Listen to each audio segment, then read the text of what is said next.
நேற்று வச்ச மீன் குழம்பு என்னை இருக்குதடி. அந்த மாதிரி மீன் குழம்பு நல்லா டேஸ்டா இருக்குங்க.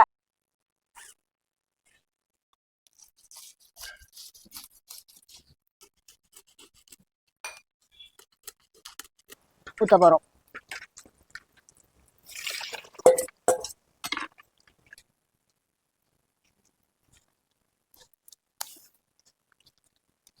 எங்க ஊர் ஏரியில பிடிச்ச மீன் சூப்பரா இருக்கும். ஏரியில பிடிச்ச மீன் குழம்பு வைக்க போறோம் வாங்க. ஆனா இது குழம்பும் சூப்பரா இருக்கும். ஏரி மீன் மீன் வீடோட இருக்குங்க. இப்போ கீழே விட்டு பார்க்கலாங்க.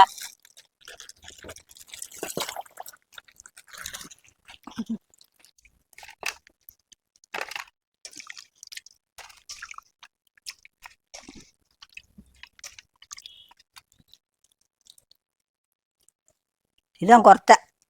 முள்ளு கிளர் பாருங்க. முள்ளு கிளர் வழுக்குது. ஓடுது ஓடுது.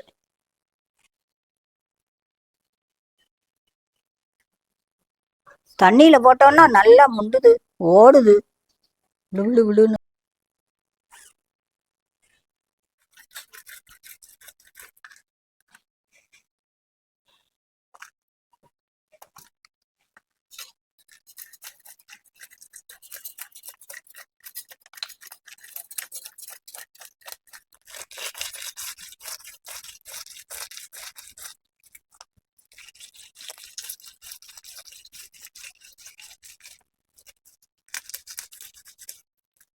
இந்த மாதிரி மீனை இப்படி உப்பு கொள்ளு போட்டு இப்படி உரசிக்கிங்க. உரசுனா அந்த செவுல எல்லாம் போயிடும்.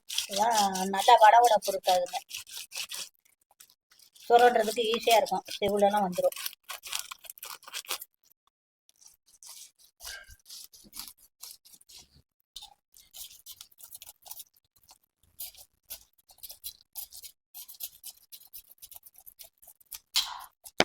இந்த மாதிரி சுரண்டுனீங்கன்னா உப்பு போட்டு இப்படி தேய்ச்சிங்கன்னா, தேய்ச்சிட்டு சுரண்டா நல்லா இருக்கும். வெள்ளையா இருக்கும். அந்த அழுக்கெல்லாம் போயிடும் அந்த உப்பு.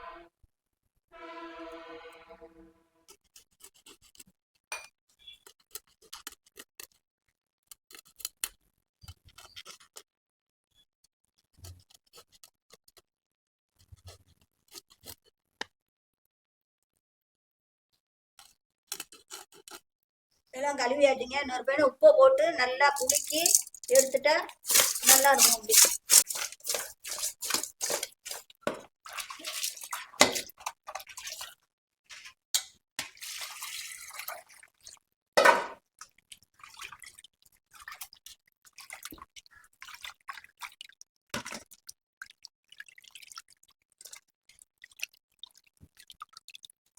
கழுவியாச்சு. எல்லாம் சுத்தமா எல்லாம் உப்பு போட்டு கழுவிட்டு இப்போ குழம்பு வைக்க போறோம். வாங்க பார்க்கலாம். ஒவ்வொருத்தரும் ஒவ்வொரு மாதிரி பண்றாங்க. நாங்க இப்ப இதுல வச்சு கொஞ்சம் எல்லாம் மசாலா எல்லாம் போட்டு ஒண்ணா அப்படியே கரைச்சி அதில் ஊற்ற போறோம். சட்டியில மல்லித்தூள், அப்புறம் மஞ்சத்தூள், மீன் மசாலா, மிளகாத்தூள், தேங்காய் அரைச்சது, கொஞ்சம் புளி,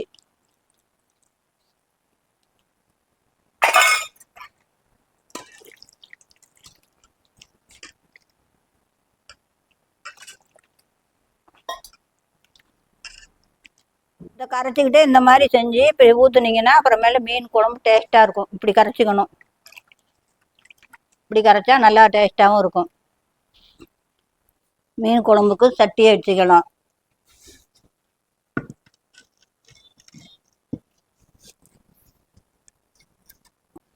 நல்லெண்ணெய் ஊற்றுறோம் மீன் குழம்புக்கு.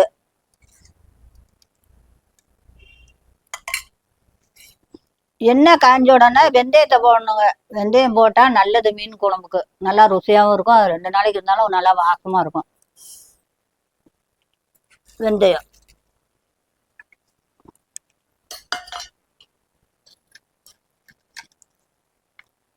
வெந்தயம் பொரிஞ்சிருச்சுங்க. இப்போ கடுகு போடுறோம். இப்போ கடுகு பொரிஞ்சுன்னா பூண்டு போடுறாங்க. இந்த பூண்டு எண்ணெயில் வணங்கட்டும்.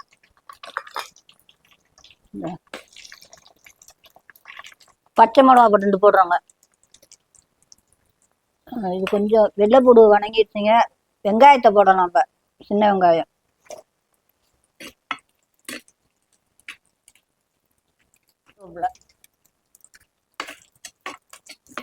வெங்காயம் வணங்கிடுச்சு. இப்போ தக்காளியை போட போகிறோம்.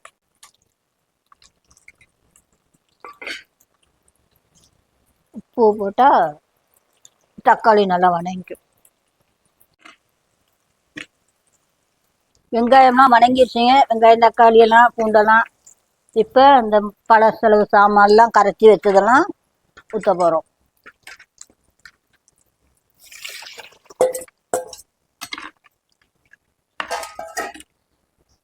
இதெல்லாம் புளியெல்லாம் கரைச்சி ஊற்றியாச்சுங்க.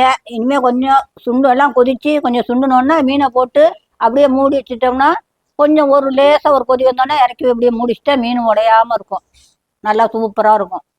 குழம்பு கொதிச்சிருச்சு, கொஞ்சம் சுண்டிருச்சு, குழம்பும் வத்திருச்சு. இப்போ மீனை போட்டுக்கலாம்.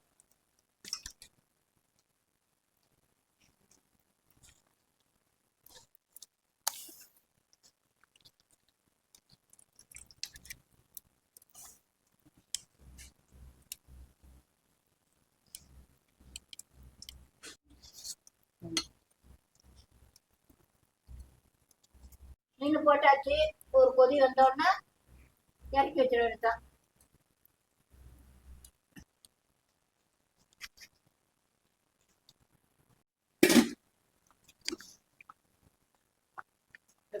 மீன் வெந்துச்சுங்க. இறக்கி வச்சுட்டோம்.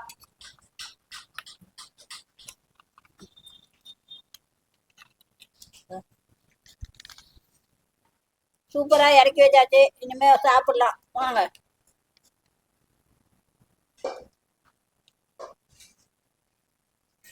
இப்போ சாப்பிட போறோம்.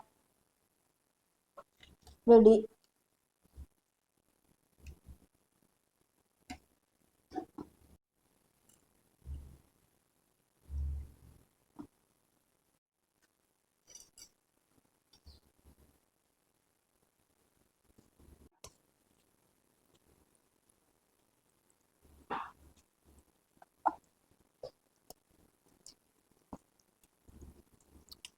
சூப்பரா இருக்கு.